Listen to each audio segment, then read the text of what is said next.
Alright mga kababayan, ibinunyag ng dating taga-suporta ni PBBM kung bakit siya biglang lumipat sa mga Duterte ay isa nga po sa kanyang matinding dahilan ang pagkakaroon daw na tinatawag na utang na loob dahil marami na ang dumaan na presidente pero ang administrasyong Duterte lamang ang nakagawa ng isang matibay na tulay sa kanilang lugar sa parting norte. Ito mga kababayan, panoorin.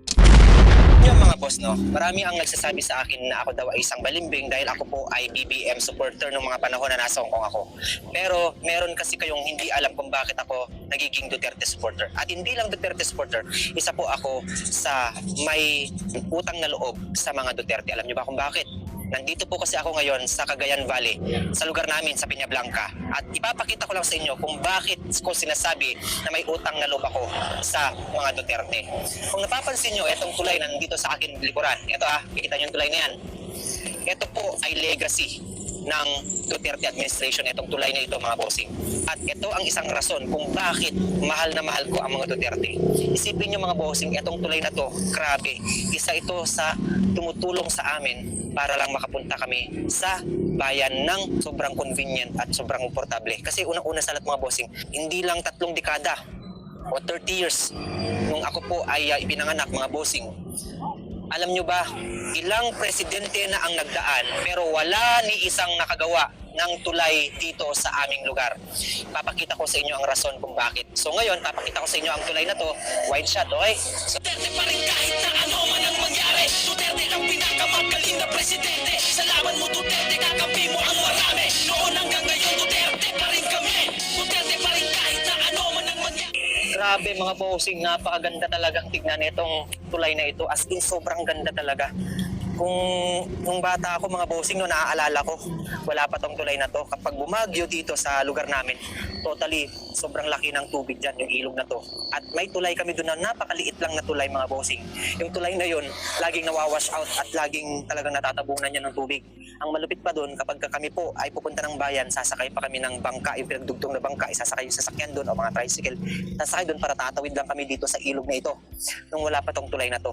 At mahigit ilang dekada rin namin pinagtiisan na ganun ang buhay dito sa probinsya. Kaya nga nagpapasalamat kami nung panahon ni FPRRD mga bossing dahil legacy niya ito.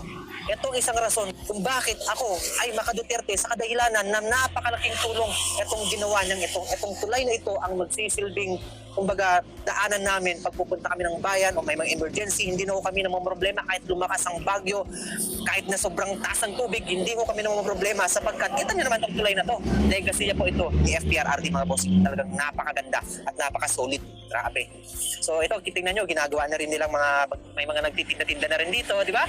So ganyan lang ang buhay dito sa probinsya mga bossing. At malaki ang tulong din ng pagkakagawa nito kasi parang nagiging tourist spot na rin to. Kita nyo, may mga nagpipicture-picture na rin dyan, no? Di ba? So parang nagiging tourist spot na rin ho siya mga bossing. Kaya grabe. So mga boss, no, maglalakad tayo papunta rito para ipapakita ko sa inyo yung sinasabi kong lumang-lumang bridge namin.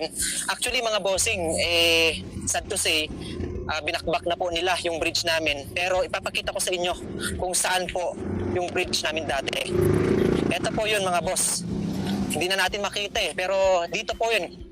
Ito po yung, kumbaga ito pa yung semento. Dito pa yung semento. Ito po yung bridge namin dati na isang maliit na bridge lang to. Na kapag ito po ay bumagyo, kapag bumagyo po rito at bumaha, wash out po talaga yan mga bossing, wash out. At kita nyo naman, ito yung dinadaanan ng mga sasakyan mga bossing, paakyat papunta sa kalsada. Itong daanan na to, pag ganyan yan, paakyat doon. Tapos dito mga bossing, pagka nawawala na yung tubig, syempre hindi na madaanan, nilalagyan lang ng graba para madaanan ulit ng mga sasakyan. So ito na po yung legasiya ni FPRRD, yung tulay na yan. Kaya po sinasabi ko sa inyo mga bossing kung bakit meron akong utang na loob kay FPRRD sa kadahilanan na hindi ho kami magkakaroon ng ganito kagandang tulay na talagang pinapakinabangan ho ng mga taga Peñablanca dito, especially dito sa Canlao area. Etong tulay na ito ay pinapakinabangan ho namin at kahit anong bagyo po, kalalakas ang bagyo na dumating dito po sa amin, bagyo, baha, nagsisilbi po itong tulay namin na dinadaanan papunta sa syudad. At wala na hong nangyayaring wash out ng tulay sapagkat napakataas nito at kita nyo naman grabing ganda at napakatibay ho.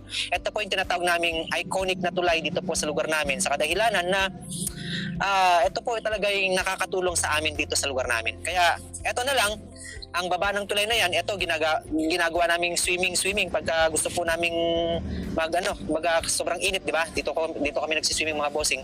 Kita nyo naman. At napakadinaw po ng tubig dito sa amin, di ba? So, hindi nyo ako masisisi mga bossing kung bakit sinasabi ko na sinusuportahan ko si FPRRD at mga Duterte sa kadahilanan na sila lang ang bukod tangi. Ang administrasyon FPRRD ang bukod tanging nagpagawa nitong tulay na ito na kung saan sobrang laking tulong po sa amin itong tulay na to. At sa ilang dekada po na pinagdaanan ho namin, wala hong nakagawa nito kundi ang Duterte administration lamang. Kaya wag niyo ho akong sisihin kung bakit sinusuportahan ko ang mga Duterte kasi ang laki ho ng tulong ng mga Duterte ho dito po sa lugar namin. Kaya yung mga maka-BBM, walang problema ho. Maka-BBM ho kayo, hindi ho namin yan tawag dito. Wala ho kami problema dyan. Okay, wala ho kaming problema. Sinasabi lang ho namin, sana kung ano man yung sinusuportahan ho namin, wag naman ho kayo magagalit.